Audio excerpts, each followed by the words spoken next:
Olá, meus amigos, minhas amigas, eu sou o professor Lac e com muito prazer, muita satisfação, estou aqui para ministrar mais uma super aula para vocês neste nosso curso de Administração Financeira e Orçamentária, completaço, curso super detalhado, curso que eu tenho certeza absoluta, se você assistir o curso completo, se você seguir todas as nossas orientações pedagógicas, eu tenho certeza absoluta que você estará muito competitivo para qualquer prova de concurso. Bacana? Então vamos lá. Então hoje, o nosso assunto de hoje são as vedações constitucionais, né? Vedações constitucionais, o quê? As leis orçamentárias, a LDO, desculpa, o PPA, a LDO e a LOA, né? Em especial a lei orçamentária. É muito importante para o estudo, todo e qualquer estudo, você saber as permissões e, claro, eu acho uma coisa muito mais importante que as permissões para o concurso são as proibições, as vedações. É exatamente isso. Então, nesta aula, eu vou falar para você tudo que não pode ser feito. É muito importante você saber aquilo que não pode ser feito, porque o examinador gosta de cobrar muito isso. Então, vamos lá. Então, vamos estudar hoje o artigo 167, tá? Vamos estudar o artigo 167 inteiro, completo. Este artigo 167, nós tivemos vários acréscimos, né? 167A, B, C, D, E, F, G. Tá? Então, 167A até G é o assunto da nossa próxima aula que nós iremos explicar para vocês, que a gente chama de PEC emergencial, né? A PEC emergencial, que esses artigos, todos eles foram criados através da emenda constitucional número 109 de 2021. Tá? Então, vai ser objeto da próxima aula, o 107, o 167A até o 167G. Nossa, olha o tamanho que ficou, né, rapaz, esse dispositivo da Constituição. Vamos lá. São vedados. Professor, o que são vedados? Onde está a palavra vedado, tem que trocar por proibidos. Então, são proibidos, né? Primeiro, tá? O início de programas e projetos não incluídos na lei orçamentária anual. Essa aqui é uma vedação absoluta, ou seja, não cabe exceções. Nós vamos ter dois tipos de vedações: vedações absolutas e vedações relativas. O que é uma vedação relativa? Uma vedação relativa, ela é de caráter geral, ela é proibida, mas cabe exceções e você tem que saber essas exceções. Então, isso aqui, tá claro, tá? Então, o que acontece? Gente, o orçamento é absoluto. Você só pode executar despesas se estiverem previamente previstas, né, no orçamento ou se forem incluídas posteriormente por créditos adicionais. Se não for dessa maneira, você não poderá, tá? Você não poderá iniciar programas e projetos não incluídos na lei orçamentária anual. Então é uma vedação absoluta a lei do orçamento.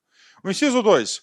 O inciso 2 nós temos o seguinte: é proibido a realização de despesas ou assunção de obrigações diretas que excedam os créditos orçamentários. Claro, né?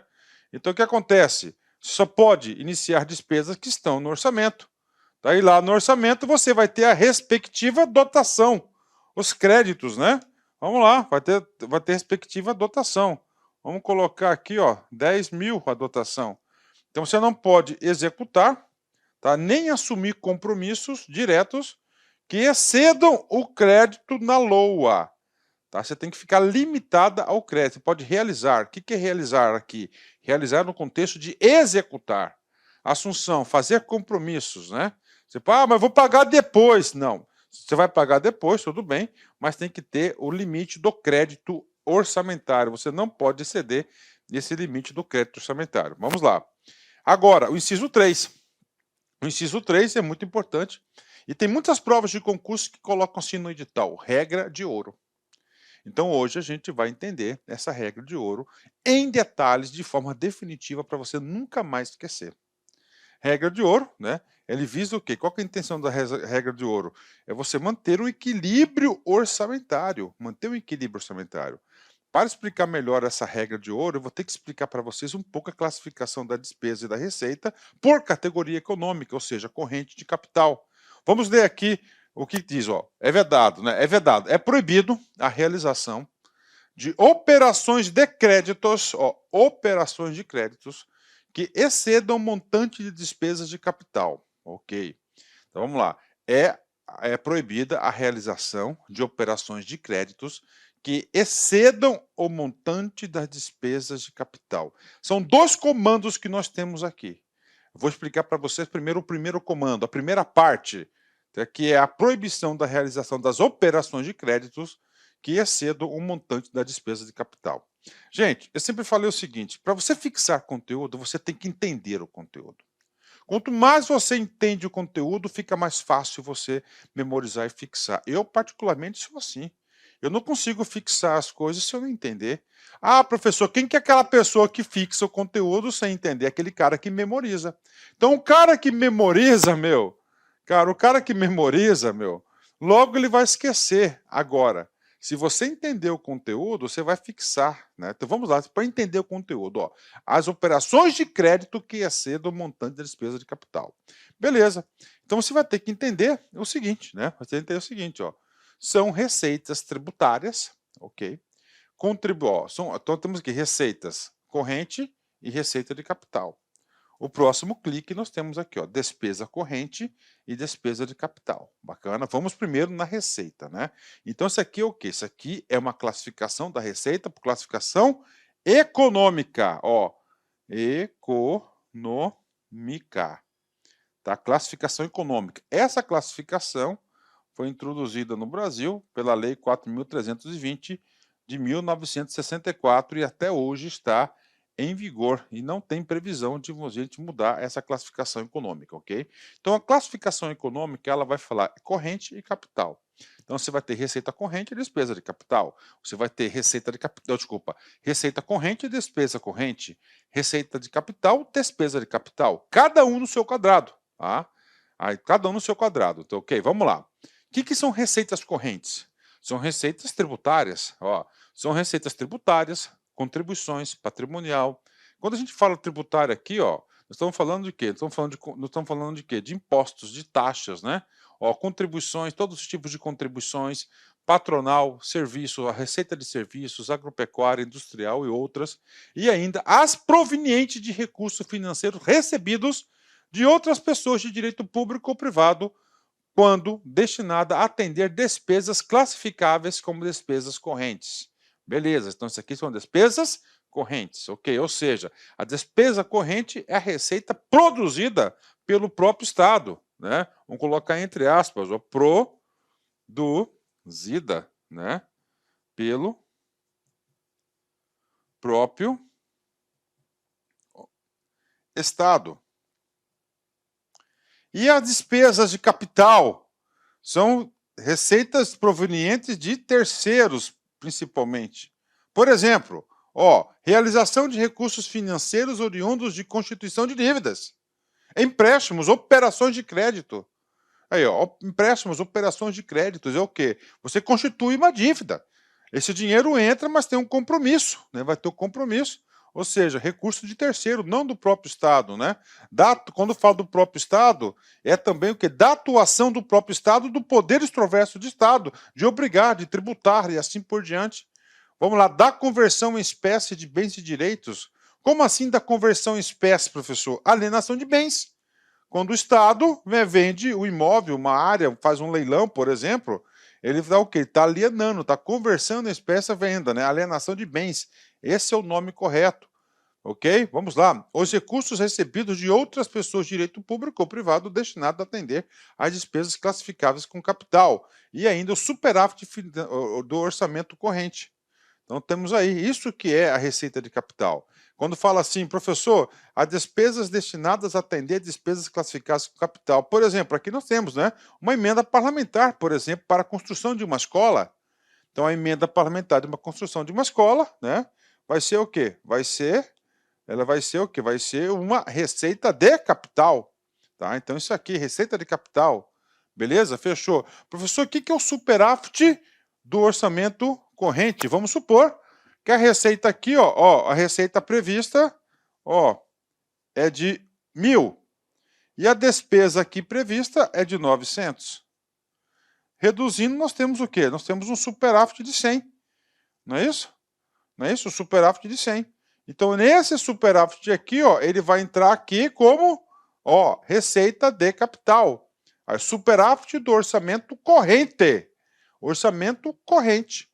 Tá? Então, vai ser uma receita. Superávit do orçamento corrente. Tá? Orçamento corrente.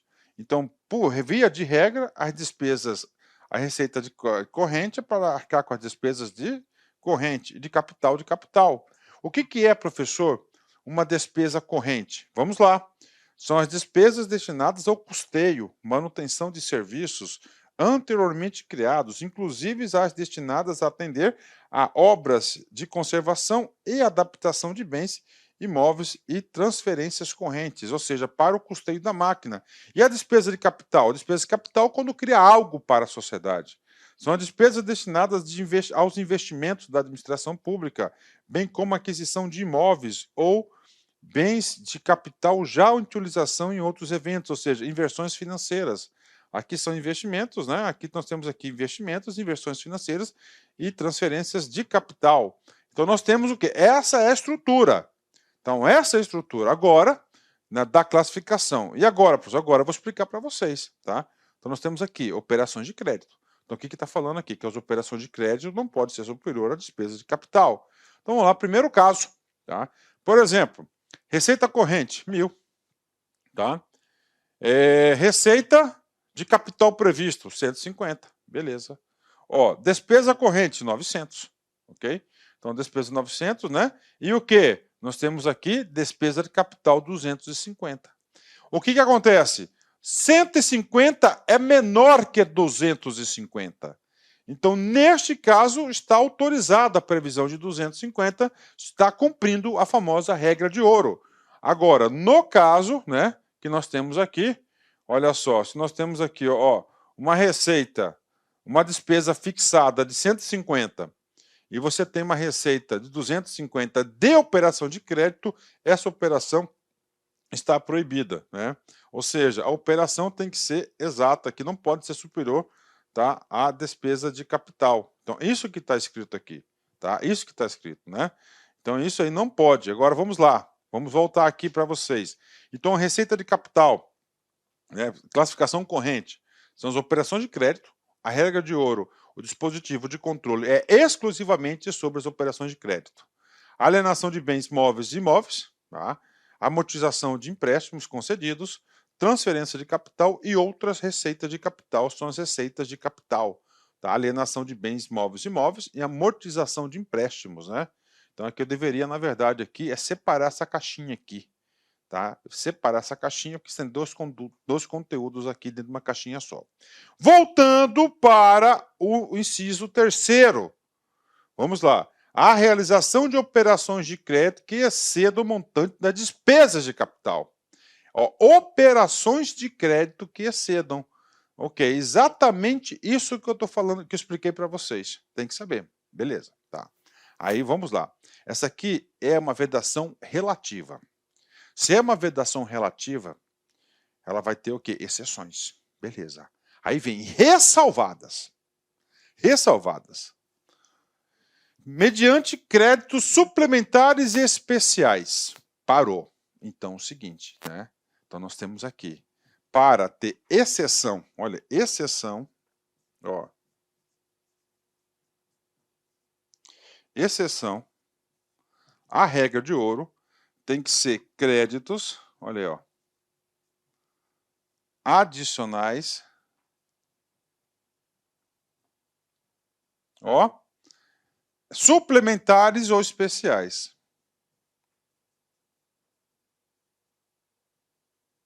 Cai na prova? Cara, demais. Esses créditos vão adicionar a LOA. Beleza. Agora, esses dois créditos aqui deverão ter finalidade precisa.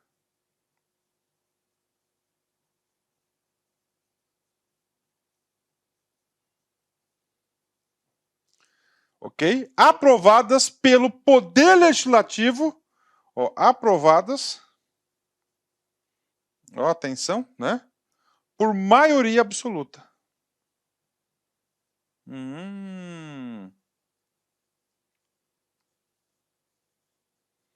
Olha aí que coisa interessante, né? Pelo Congresso Nacional, maioria absoluta. Professor, vamos lá. Então, quero entender esse cara aqui. Por que que o Constituinte, tá? Ele criou essa regra de ouro, tá? É muito simples, né? Aliás, por que o Constituinte ele criou essa exceção à regra de ouro? Vamos supor o seguinte, vamos colocar meu glorioso estado aqui do Mato Grosso, tá? Meu glorioso estado do Mato Grosso. O estado do Mato Grosso está passando por uma crise energética, não está, isso aqui é só exemplo ilustrativo, tá? Está passando por uma crise energética sem precedentes na história do estado. O governo federal não tem dinheiro, o município não tem dinheiro, tá? E o governo estadual resolve encarar isso, tá? Consegue todas as concessões, todas as permissões legais e permitidas aí no mundo jurídico brasileiro, e ele fala o seguinte, cara, eu vou ter que fazer um empréstimo de R$1 bilhão. R$1 bilhão. Que esse valor de R$1 bilhão ele é superior às despesas de capital. Porque é emergencial. Então ele pode fazer esse empréstimo. Então, para quê? Para não ficar com uma camisa de forças, né? Então ele vai ter o quê? Finalidade precisa. Só que o governador do estado ele vai ter que adquirir maioria absoluta da aprovação.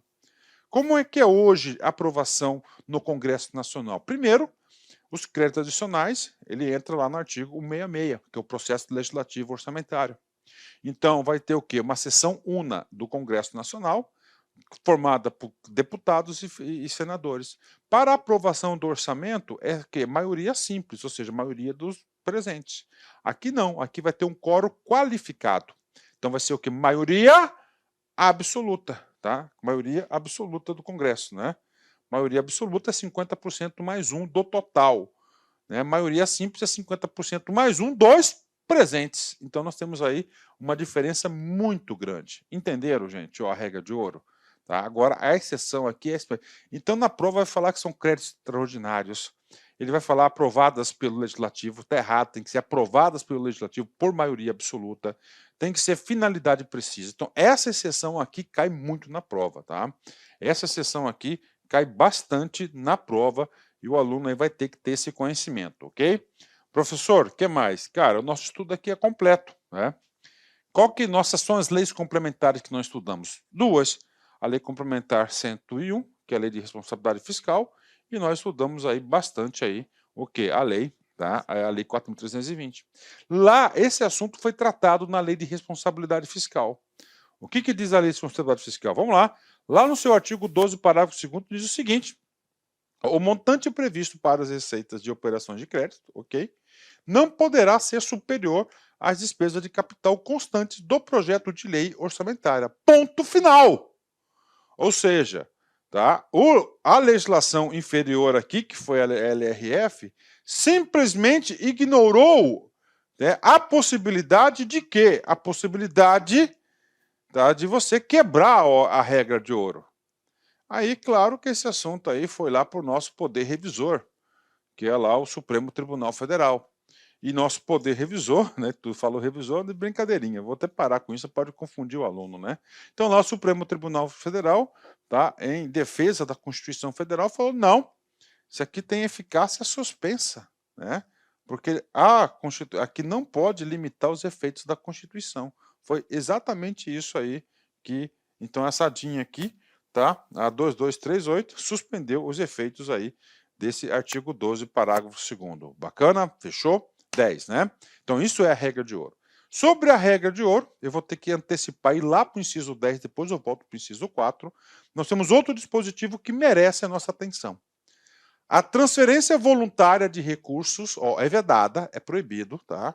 A transferência voluntária, ou seja, pode ser convênios, né, de recursos, concessão de empréstimos, inclusive antecipação por receita orçamentária, pelos governos federal e estadual para o pagamento de despesas com pessoal ativo, inativo, pensionista dos estados DF dos municípios, né? Então, o que acontece, né? A Constituição foi bastante clara, desde 98, olha, você não pode emprestar dinheiro, você não pode pegar o dinheiro de recursos, entendeu? De convênios, tá? Mesmo que seja aro, nada disso para o pagamento de despesas com pessoal ativo, inativo, pensionista dos estados, do DF e dos municípios, tá? Então não pode, tá?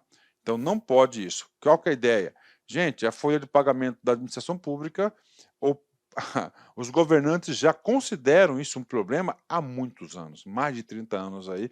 Então eu estou nessa área aqui, 25 anos dessa matéria aqui, e eu sempre ouço isso. Então ele está sempre o quê? Amarrando. O que que ele quer? Ele quer que a administração pública seja saudável financeiramente, despesas correntes sejam pagas por receitas correntes, não por receitas de capital. Tá? Também é o quê? É um entendimentozinho aí de regra de ouro também que segue a sintonia. Vamos lá, inciso 4, né? Inciso 4, é vedado, é proibido. O quê? A vinculação de receita Olá, de meus impostos. amigos, minhas amigas. Inicialmente eu peço licença a vocês, pois de interromper os seus estudos, mas essa videoaula é uma videoaula demonstrativa para você conhecer o nosso serviço aqui da Lá Concursos. Nós aqui da Lá Concursos, nós estamos montando o melhor curso para a Universidade Federal de Pernambuco, especialmente para 2 cargos específicos, para o cargo assistente em administração e para o cargo técnico em administração. Qualquer um desses cargos, o nosso curso completo, ponta a ponta digital, super competitivo, 100% gravado em AD, em estúdio profissional, por apenas R$ 119,90. Quer se matricular? Quer assistir o restante dessa videoaula? Quer o PDF e quer muito mais aulas? Clique aqui embaixo, você vai ser direcionado diretamente para o nosso site e vem estudar com a gente aqui na LAC, que você não vai se arrepender. Bacana? Forte abraço, fique com Deus, tchau, tchau.